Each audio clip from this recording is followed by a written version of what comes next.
You gonna edit this video? I'll think about it, buddy. Who the fuck is Buddy? You. Okay. Fuck. My fuck buddy. Hey guys, welcome back to my YouTube channel after months of not being active. And I know every time I make a YouTube video I say I'm gonna be active, but guys, life has been hectic. Okay, we moved into a new place. The summer was honestly hectic with just getting things together and, you know, trying to figure out a routine with content creation, work, and whatever. And then we went on a trip in September, came back and started planning a wedding within basically a month. And a lot of you guys on Instagram had so many questions about our wedding. So we thought we'd address some questions and maybe be able to help out someone else that's getting married next year, because I know it can be a very stressful process. So maybe we can tell you guys a little bit about what we did and how we coped with it. Because honestly, I didn't think it was that bad. We didn't, like, it wasn't that hectic. Like, really?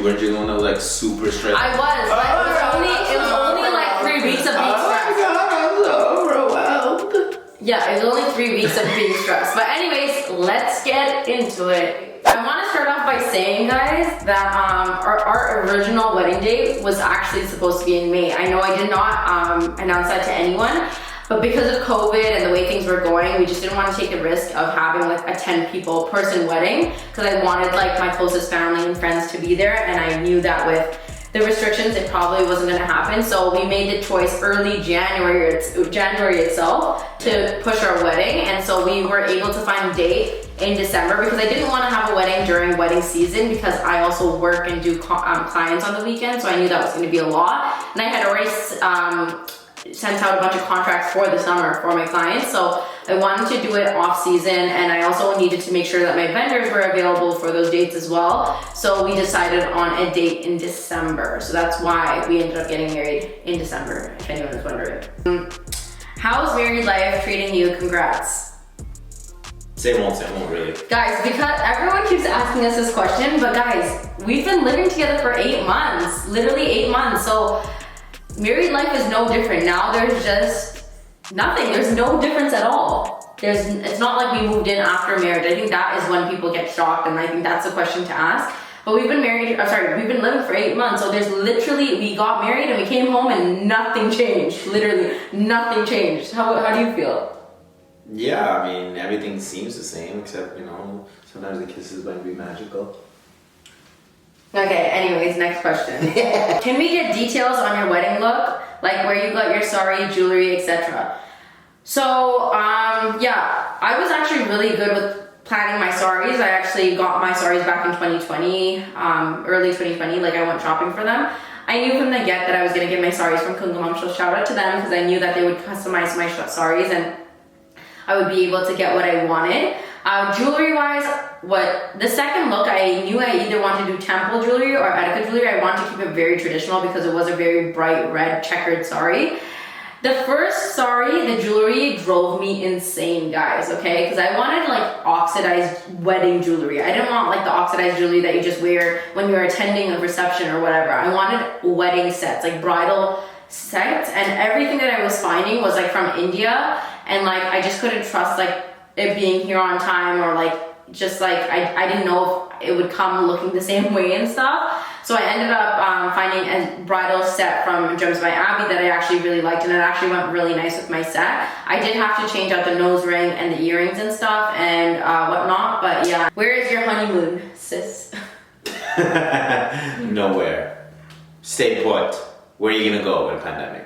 I'm joking, but we actually have no place to go. No, we didn't plan anything. Honestly, guys, we just came back from a trip in October. Yeah, we stayed within Canada. We went with our friends, but I personally don't believe in like honeymoons. Like, I think if you're gonna travel, you're gonna travel anyways. Like, why do you have to get married to go on a honeymoon? I feel like that applies for people that weren't able to travel prior to marriage, because that's like a big thing for them. But like, we've been traveling literally since we started dating. I think you're thinking of Tamil people in general. Honeymoon is not specific only to Tamil people. I guess. But you don't have to believe in it. It's not a religion. It's just people just use it as a way to, I don't know, go on a trip, escape, have fun. I don't know. Yeah. But we're not planning on doing anything like that right now. I also want to be able to travel when there's like no restrictions and have to deal with coming back to restrictions and all that kind of stuff. So like, we'll probably do more group trips for the time being for next year, and then whenever we feel like going, we'll decide on going on a honeymoon. because that's no rush for us. Someone asked, are you and Mayu having a reception? We would love to, but no, we're not. Yeah, guys, I was like, when we first got engaged, I was so adamant on being like, let's just get married at a temple and sign papers and then have a really nice big reception.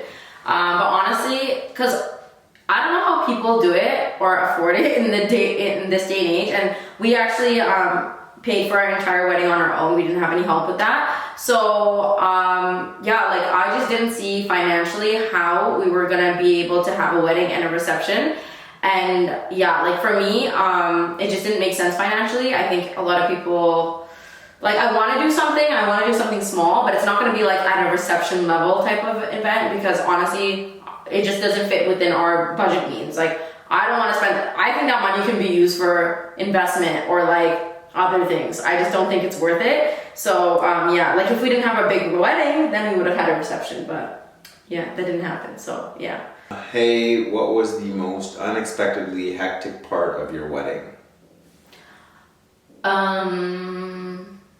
Well, what is it for you?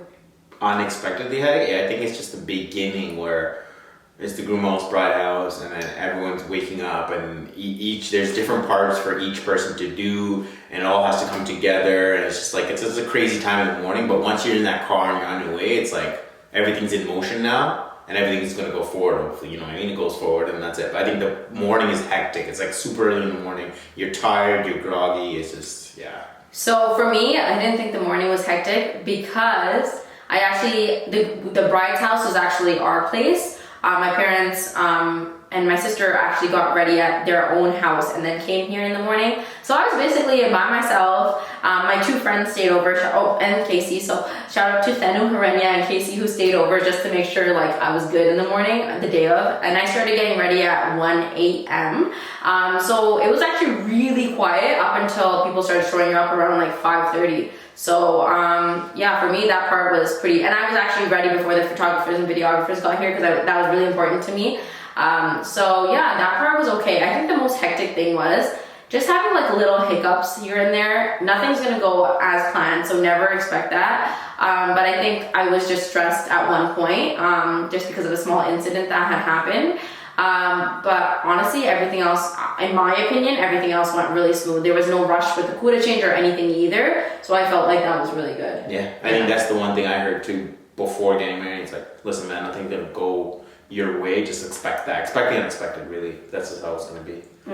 Someone said, what inspired your wedding Cuda look? It was so bright and I love the pop of colors.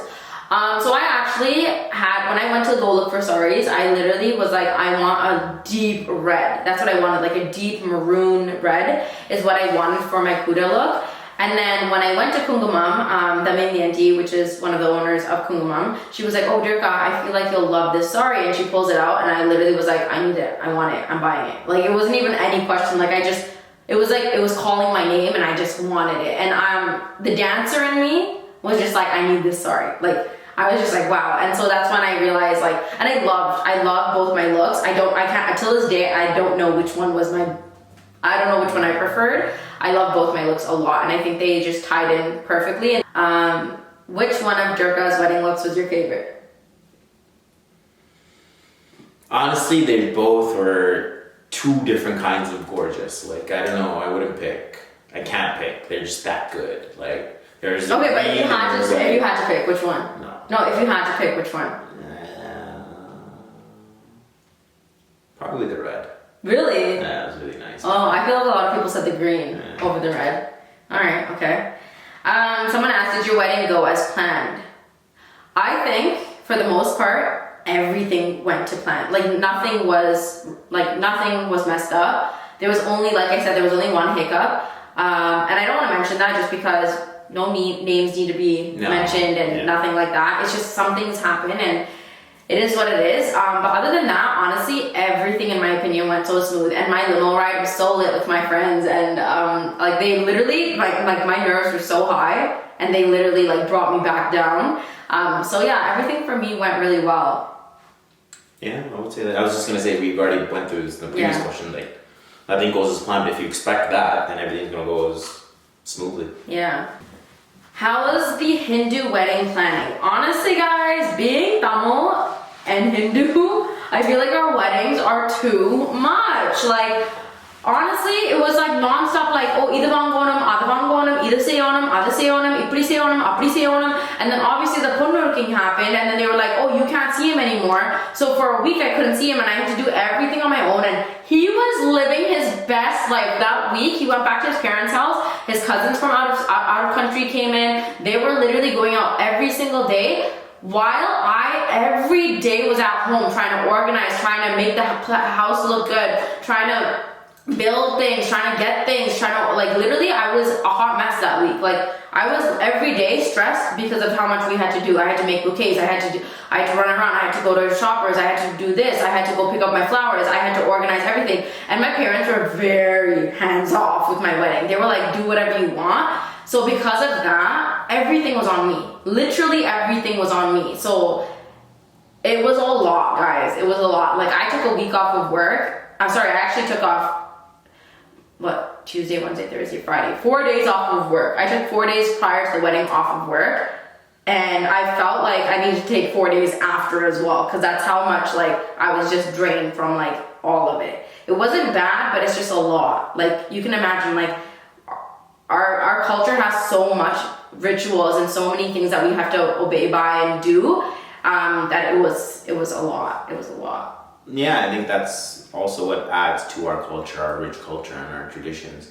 But that's just to say that there's a lot more planning that has to be done for the bride side than there is the groom side. Whereas she was saying she has to pick up bouquet, her jewelry, making this house, all that stuff is all for the bride stuff. So yeah, there's a lot more for the bride side. And also a lot of our vendors are across town, or they were not conveniently located. So we were located in one part of town, and we had to go all the way across town and then come back, make it back through work traffic and come back. So a lot of that added to her daily activities. It was really hectic. Yeah, honestly, it was really, really bad. But we do recommend getting a wedding coordinator, at least for the day of, if not for the month before that. Yeah. So any top tips for someone planning a Hindu wedding? Yeah, number one tip, get a wedding coordinator, because especially on the day of and even like the week before, just to coordinate like who's bringing the bouquets, who's bringing the malas, who's bringing this, who's doing this, do you have the idea set up, do you have this set up, who's doing the decor, all of that. If you do it on your own, I mean, if you're a great organizer, if you know how to plan this stuff, then go for it. But I highly recommend getting a wedding coordinator. Yeah, so our wedding coordinator was my cousin Prakash. So that's his, I'll tag him. Honestly, guys, without him, we would have been bad. Like, it would have been bad. It would have, like, he literally was like, okay, Joka, like, what do you want to get for the food? And we're like, you deal with it. He did it. He's like, okay, Joka, do you guys have the setup for the front? No. Okay, I'll deal with it. Do you guys want water bottles? Yeah, I'll deal with it. I'll grab it. You need masks? Yeah, I'll grab it. He was so good. And then the day of, like I said, everything literally was so smoothly ran. Like, and without him, we would have been like, what time is it? What do we need to do? And my parents are not good with this kind of stuff either. Like shout out to him, because honestly, he did such a good job. Second tip, I would say, is plan well ahead. Especially when it comes to outfits. We had a kind of fiasco with that. Another question, did Mayu cry when you walked in? No one asked that. Someone did. No. Someone did. Crying and tearing up are two different things. Guys, he was literally teared up. The first time I walked in, I was a hot mess. Like, a hot mess. If you saw on social media, you knew. I'll insert a clip here, if I have one. But the second time I walked in, I was all smiles and whatever, and literally when I walked up on stage, his eyes were like bloodshot red and water. Okay, it wasn't bloodshot red. And I was like, babe, why are you tearing up? And he's like, shut up. And I was like, okay. But it's just because I look so beautiful, guys. Like, I would cry too if I saw myself walking down the aisle. Narcissism much. What is the average cost of a Tamil Hindu wedding in Toronto? So I think this question varies for different people. Like, I think if you're gonna have a wedding at a temple with like 100 people, it might not cost as much as it costed us. Just to give you guys an estimate, because I'm very transparent, everyone knows that. We had 450 people at our wedding, right? Our wedding took place on the West End, which I find West End halls are a bit more cheaper compared to the East End. Which wasn't ideal for us because everyone that we know basically lives on the East End. But whatever, it just happened that we got the hall there. And I want to say we probably spent about 35 to 45K. Somewhere in that range. I can't give you I don't honestly know an estimate. It's tough to say. We need to go through our Excel sheets. But I think with everything, it probably costs around there. And keep in mind, guys, like, I wanted some of the best photographers and videographers in the industry, and stuff like that and whatnot. So it's gonna cost you differently. Like maybe if you go with a different, I don't know, even if you get, maybe some people's might be even higher, because my makeup artist and my hair and stuff didn't cost me as much as it usually does for some people. So like it just varies. It depends on who you're getting and your vendors and all of that, your planner, your decor, everything comes into play if you have connections. So yeah, but I think if you're planning on having a wedding with 400 plus people, minimum is gonna be 30K. That's minimum. Like I think it's gonna go well over that with video, photo, makeup, everything. So I would say 35 to 45 is what, right? It probably cost us? Yeah, probably. Yeah. Little things add up, just be careful. Everything adds up, guys. Last minute I was running around like a headless chicken and I was like, I don't care if it costs $150, give it to me. You could have delegated tasks. Yeah, well, I didn't. I wanted to do everything on my own. I didn't want to burden anyone, so yeah. Okay, so I think we went through most of the questions, and I also don't want to make this video super long, but if you guys have any other questions or anything like that, let me know, and I will tell you guys in the comments below, or maybe we can do a part 2 if it's that many questions. I'll also list some of our vendors that we work with, because honestly, all of our vendors, the ones that I have mentioned in this video, killed it. Like they went above and beyond. And so if you guys want to know who we work with and stuff, I'll list that below as well. And last thing that I just want to end this video off by saying is, if you're wedding planning, it is honestly, weddings are amazing. It's, you know, you're coming together as two people and all of that. But do what you want. That's what I'm gonna say. Do what you want, and don't do things just because people are telling you that you have to do it. Just do it because you want to do it. That's probably my biggest advice, because you're probably not gonna enjoy the process if not. And like I said, things are not gonna go as planned on your wedding day. Something's going. It's such a big day. There's so many different people involved. There's so many different things involved. It's just bound that it's not gonna be to the T. So you know, just give yourself some space to like understand that and like be okay with that. You know, any words of encouragement for all our 2022 brides and grooms out there? You took all of my 50 lines, so what am I supposed to say now? Okay. All right. Basically what she said, all of that. Nothing else? You have nothing else to say? What more can I say? Until next time, I do want to do a YouTube video with my parents, so when they want to come over to my house and spend more than 5 minutes at my place because they don't like coming over, I will do that video. And until then, we'll see you in the next video. We love you. Peace.